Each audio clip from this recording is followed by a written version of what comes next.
I think the scoreline that you're seeing here, 3-1, which is in New Zealand's favour, when you come into this match, especially when you came into the first match, you always felt that the Indians were coming late into the game. What I mean is that after the first half finishes off, then suddenly you see them playing very well in the second half.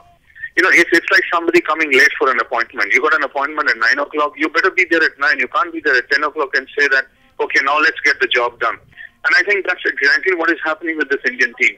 The first half is probably just goes in finding, probing what the opposition is all about.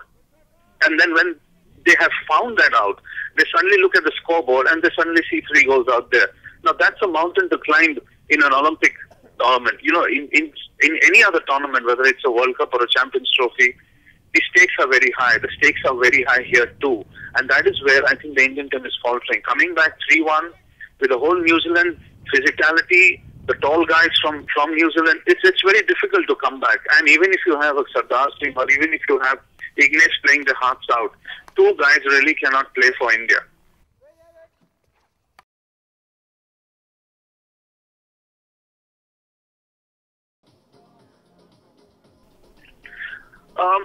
If you look at 2 matches, well, you can easily call it a trend. But what you were saying is that after you get a first goal, and that is also in the second minute through a penalty corner from Sundeep Singh, and he's on the pitch, you need to go all out. I think there should have been a 10-minute period where Shivinder, Tushar, Chandy, Uthappa, they should have all gone and kind of sat in the New Zealand striking circle.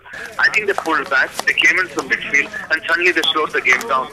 Slowing the game down against New Zealand, which is a goal down, is asking for serious trouble, and that is exactly what happened.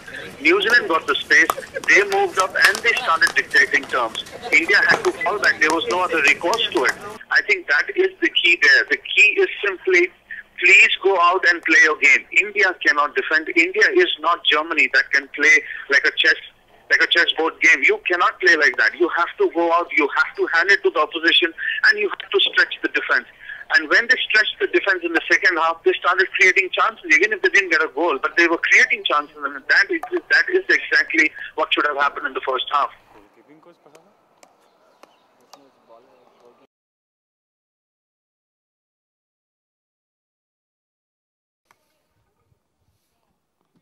I think after the first game, Michael Knox, the coach, or the management that actually decides on the team composition should have got Srijesh in. I believe Srijesh should have played this game simply because you need a taller goalkeeper, especially against the penalty corner battery of New Zealand. And it's not something that they have started converting now. They have been converting pretty consistently in the last 4 to 5 years.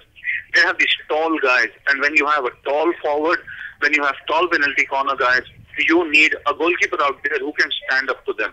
I am not at all saying that Chetri is bad. I am not at all saying that Chetri cannot stand up to them. But after a first match in which Chetri let in a soft goal, I think Srijesh should have played this game.